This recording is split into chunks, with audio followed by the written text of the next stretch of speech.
Hola a todos. Comenzamos con el tema 2 dedicado al contrato de trabajo. Lo vamos a dividir en varios vídeos. El primero lo vamos a dedicar a estudiar el concepto de contrato de trabajo y los sujetos que intervienen en el mismo. Comenzamos con la definición de contrato de trabajo.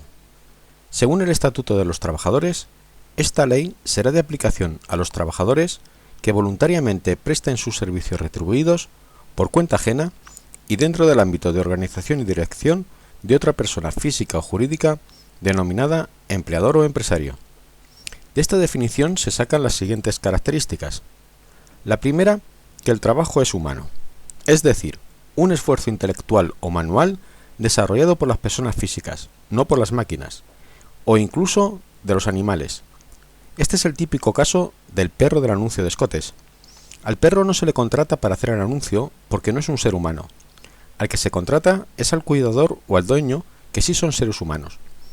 Lo más seguro, no con un contrato laboral, sino con un contrato mercantil. Pero nunca se contrata al perro. Además, la actividad humana se debe exteriorizar. Por ejemplo, el caso de un asesor. Oiga, ¿qué está haciendo? No me moleste, estoy pensando. No nos vale. Ese pensamiento se tiene que exteriorizar o en una reunión, con un informe o con lo que sea. La segunda característica del contrato de trabajo es que es un trabajo productivo, que produzca bienes materiales o económicos, ya sean para consumo directo o para producir otros. La siguiente característica es clave para distinguir el contrato de trabajo por cuenta ajena, que es el que estamos estudiando, del contrato por cuenta propia o autónomo, la alteridad. En el contrato por cuenta ajena, el fruto del trabajo no se lo queda el trabajador, sino el empresario. Por ejemplo, el trabajador que fabrica zapatos no se queda con los zapatos para luego venderlos y sacarles un beneficio, sino que ese zapato se lo queda el empresario, y es con sus ventas como obtiene un beneficio el empresario. La cuarta característica es la voluntariedad.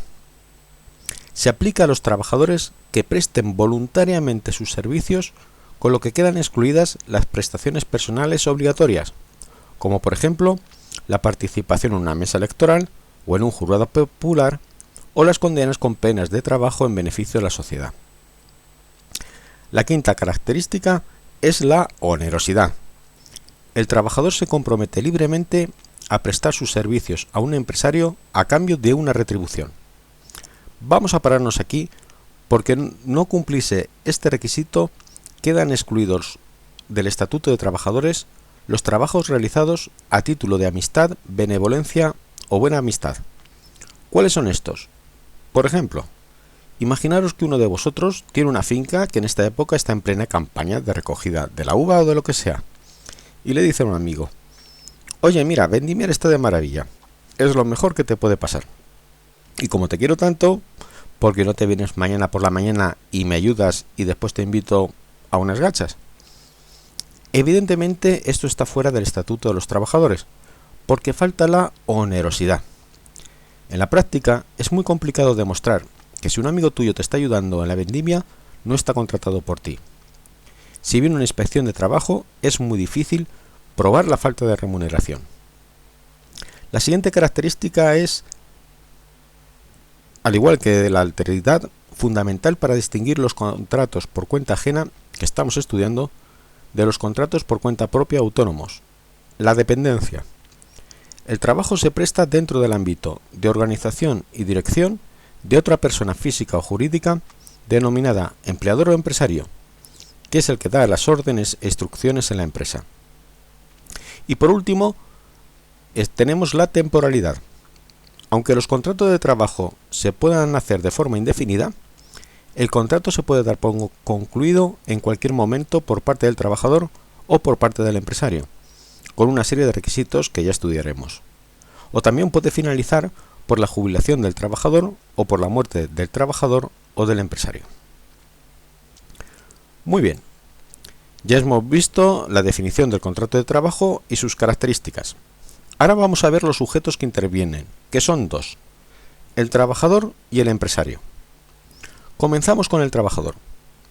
El trabajador es la persona física que presta sus servicios a un empresario de forma voluntaria, por cuenta ajena, retribuida y dentro del ámbito de organización y dirección de dicho empresario. Pero, ¿qué capacidad de contratar tiene que tener un trabajador? La primera de ellas, según el Código Civil, es la capacidad de obrar, que son los mayores de 18 años y los mayores de 16 años emancipados, es decir, aquellos que ya no necesitan la autorización de sus padres o tutores para contratar. Los menores de 18 años, pero mayores de 16, que vivan independientes, con consentimiento de sus padres, también pueden trabajar. Aquí hay que hacer una matización. Como no están emancipados, necesitan la autorización del padre o tutor para poder contratar. Y una vez autorizado, el menor puede ejercer los derechos y cumplir los deberes que se deriven del contrato, como cualquier trabajador, como puede ser, por ejemplo, negociar el salario o las vacaciones e incluso para dimitir. Para lo único que necesita la autorización es para formalizar el contrato. Y por último tenemos el caso de los extranjeros, que se regularán por su legislación específica. Pero volvamos al trabajo de los menores. ¿Qué dice el Estatuto de Trabajadores y cómo lo delimita? Lo primero es que se prohíbe el trabajo a los menores de 16 años. Además, los menores de 16 años y mayores de 16 no podrán hacer trabajos nocturnos, ni actividades penosas e insalubres, como por ejemplo, en nuestra zona de La Roda, un menor no puede trabajar en una fábrica de pinturas fabricando las pinturas, pero sí que podría trabajar como administrativo. Y tampoco pueden hacer estos menores de 18 años horas extraordinarias. Pero bueno, decimos que los menores de 16 años no pueden trabajar.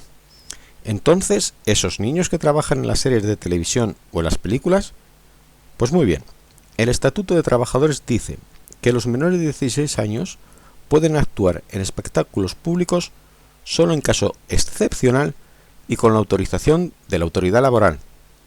Es decir, no es suficiente con la autorización de los padres, sino que es necesaria la autorización de la autoridad laboral para evitar la explotación laboral.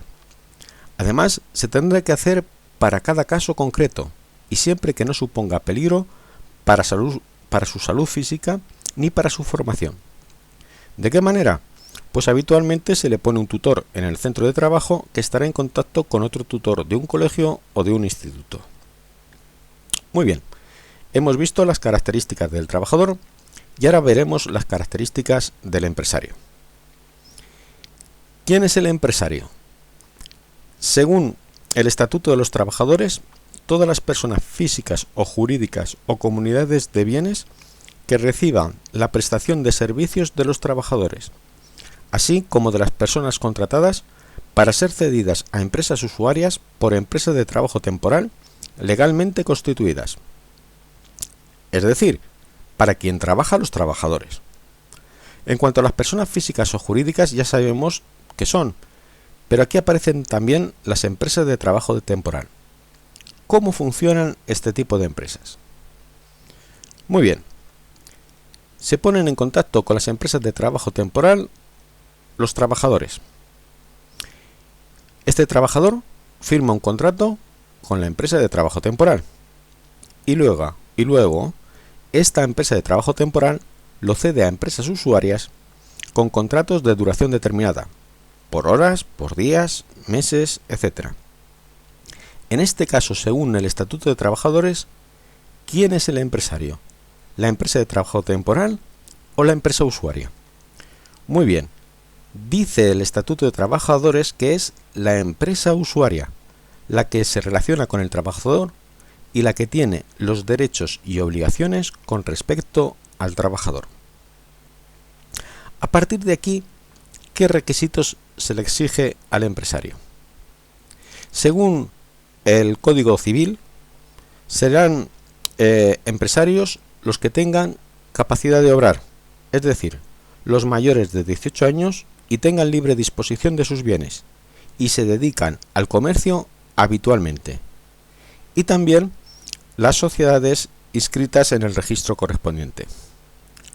Solo se le permite ser empresario a los menores de edad y a los incapacitados si continúan por medio de sus guardadores el comercio que hubieran ejercido sus padres es el único caso en que a un menor se le permite ejercer de empresario. Con esto terminamos de ver el concepto de contrato de trabajo y los sujetos que intervienen en el mismo. Y nos vemos en el siguiente vídeo. Muchas gracias.